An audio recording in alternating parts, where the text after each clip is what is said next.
আৰু মহাবিষ্ণুৰ বাৰ্ষিক গ্ৰন্থ মহাবিষ্ণুৰে তেখেতক সম্বৰ্ধনা জনাব সাংস্কৃতিক বিভাগৰ উপদেষ্টা নিখিল কুমাৰ ডেকাই।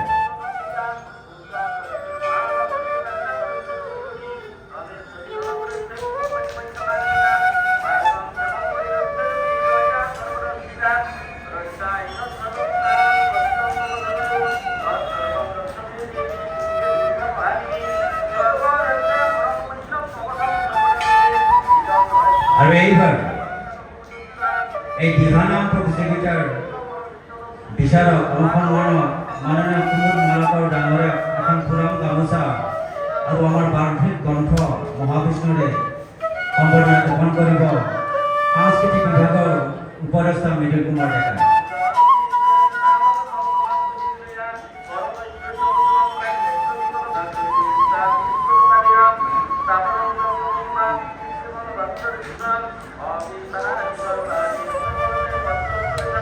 অসমৰ প্ৰাচীনতম সৰ্ববৃহৎ ৰাজহুৱা মহাবিষ্ণু যজ্ঞ বৰদত্তী 104তম যজ্ঞ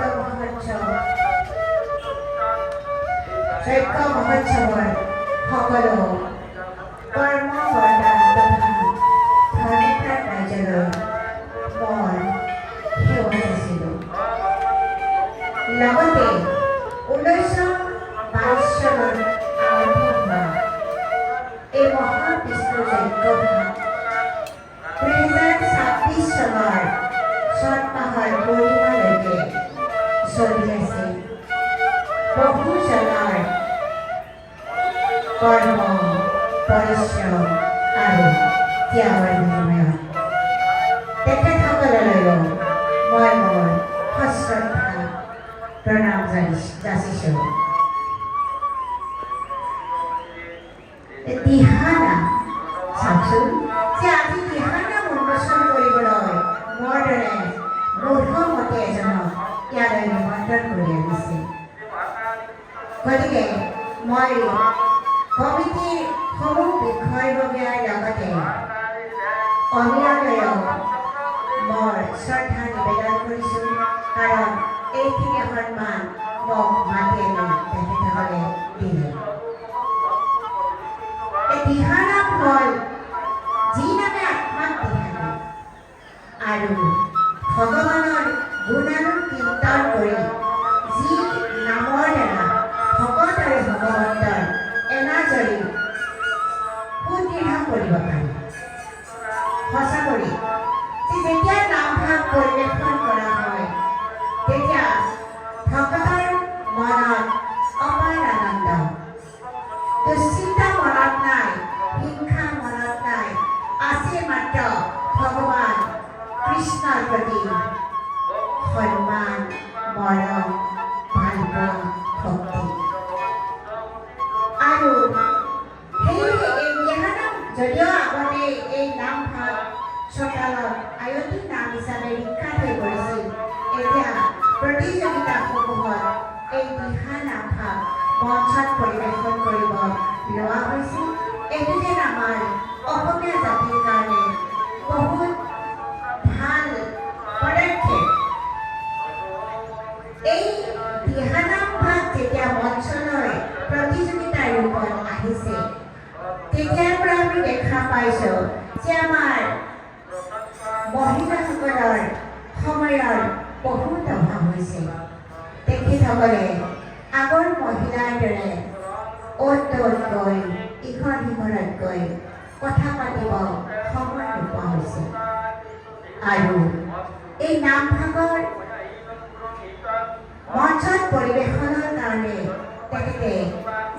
তেখেতসকলে যি অনুশীলন ঘৰত কৰে, এই অনুশীলনৰ দ্বাৰা নিশ্চয় ঘৰুৱা পৰিৱেশত বহু পৰিমাণে ঠিক হৈছে, ভাল হৈছে। মই আশা কৰিছোঁ আকৌ ভাল হওক। আমাৰ মহিলাসকলৰ অপাৰ শক্তি আছে।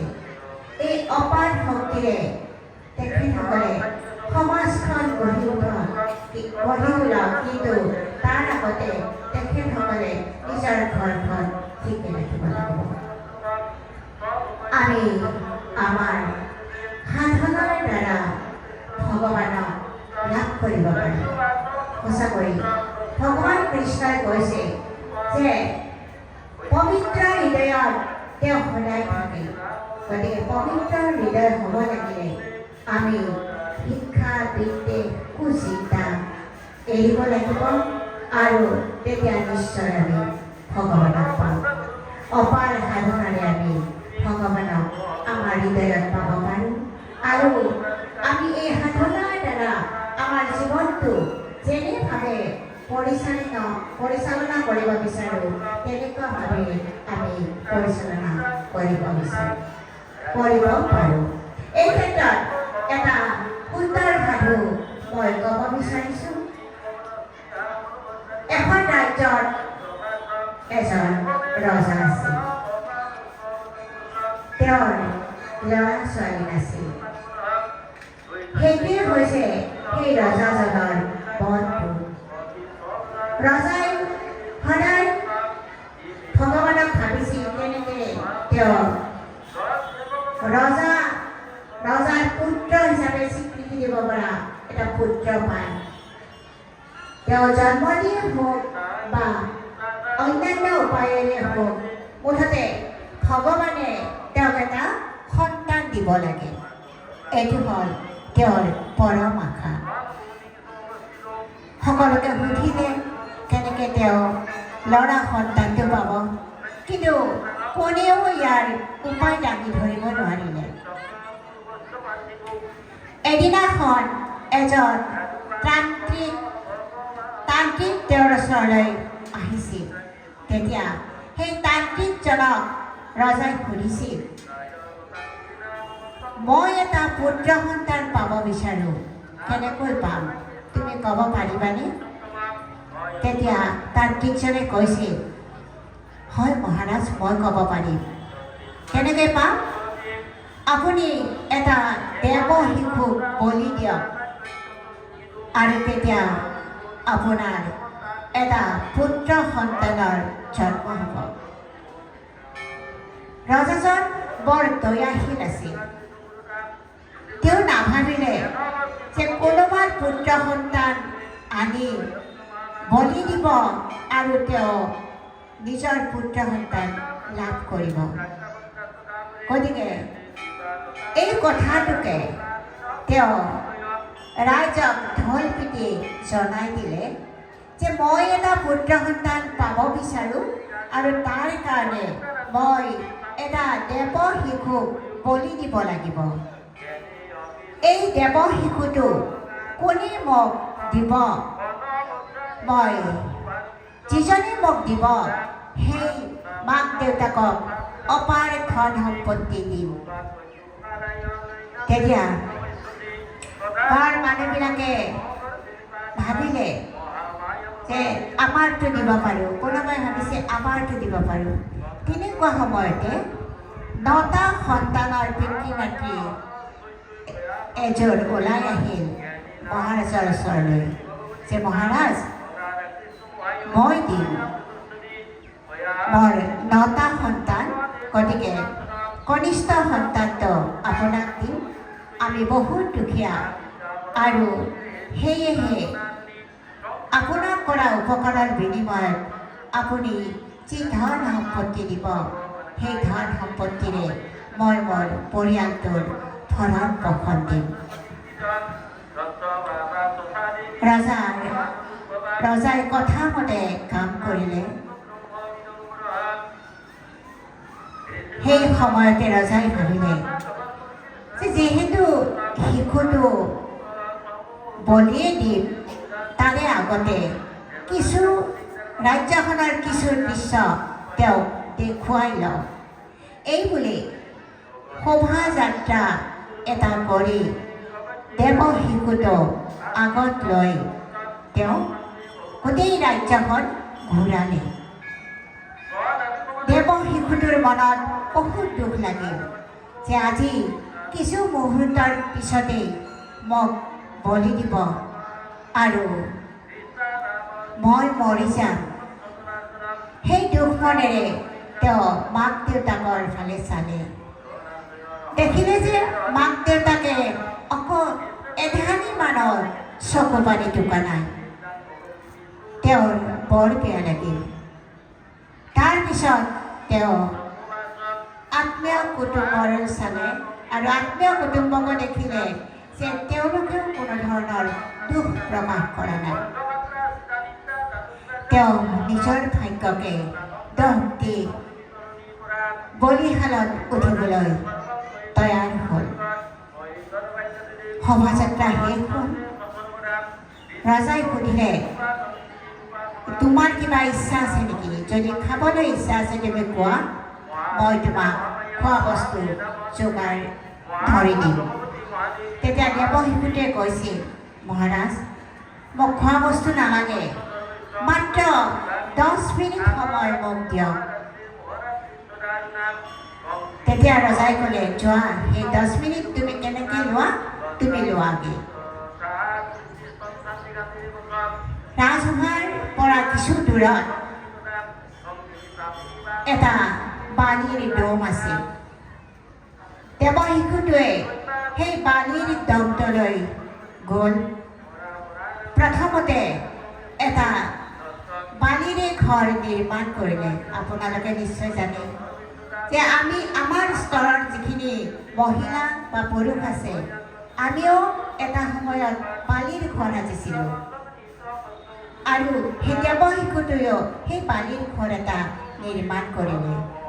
নিৰ্মাণ কৰি ভাঙি পেলালে।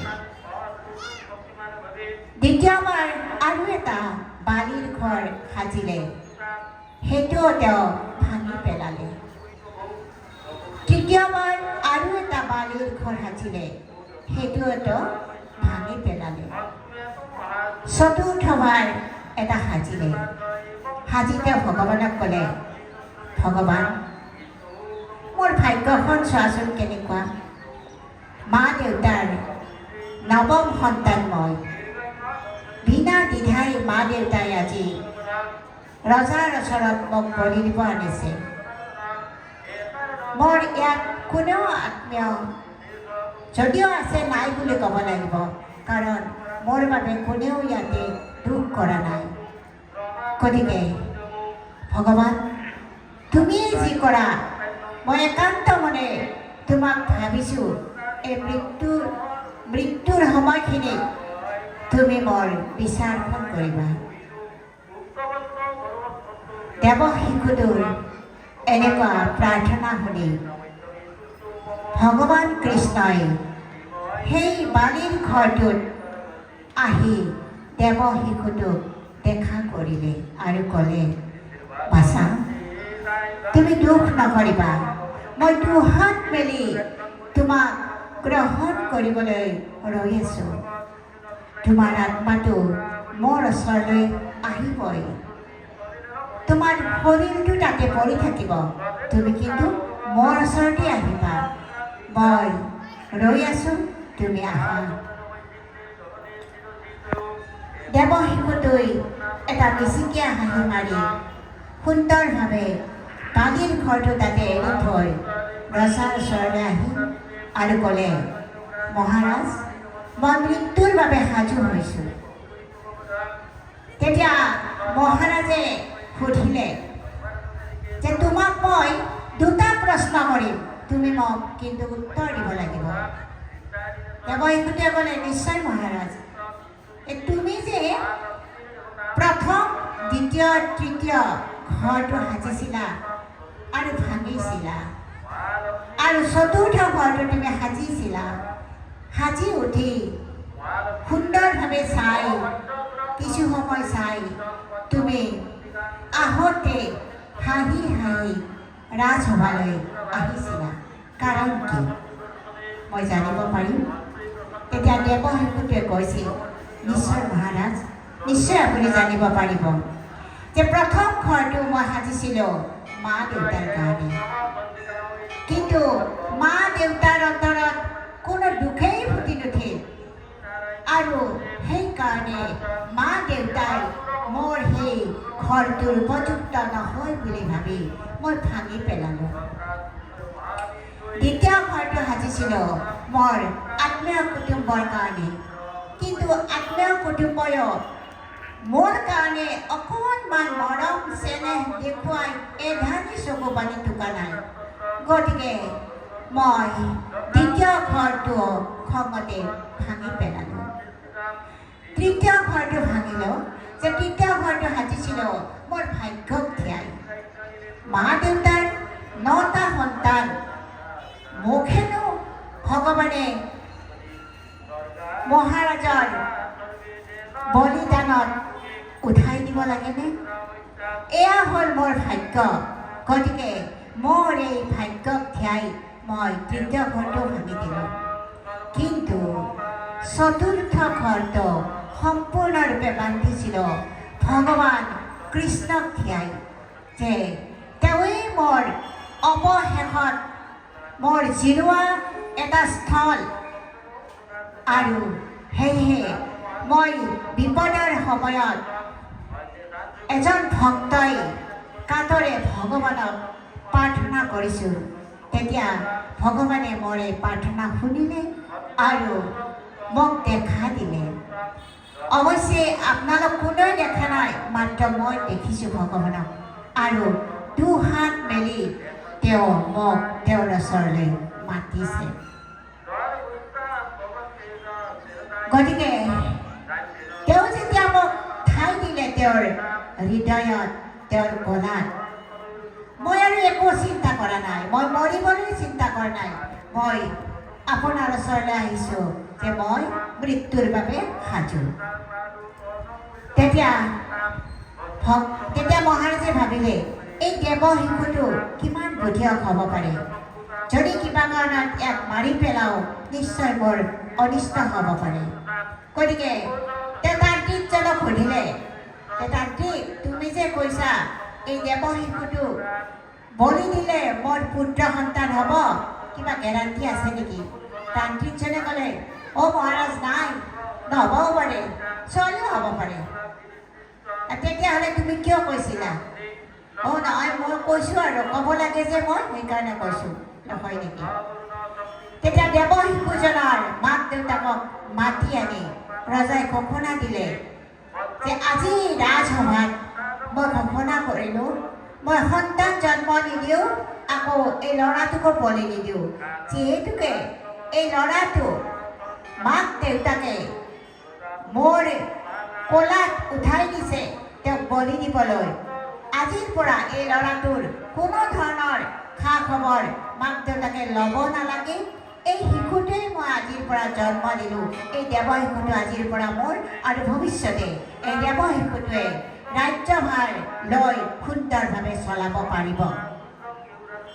গতিকে চাওঁ যে আমি একান্ত মনে যেতিয়া ভগৱানক ভাবোঁ, নিশ্চয় আমি ভগৱানক পাব পাৰোঁ। ঘাত প্ৰতিঘাত সংঘাত মানৱ জীৱনৰ সংগী।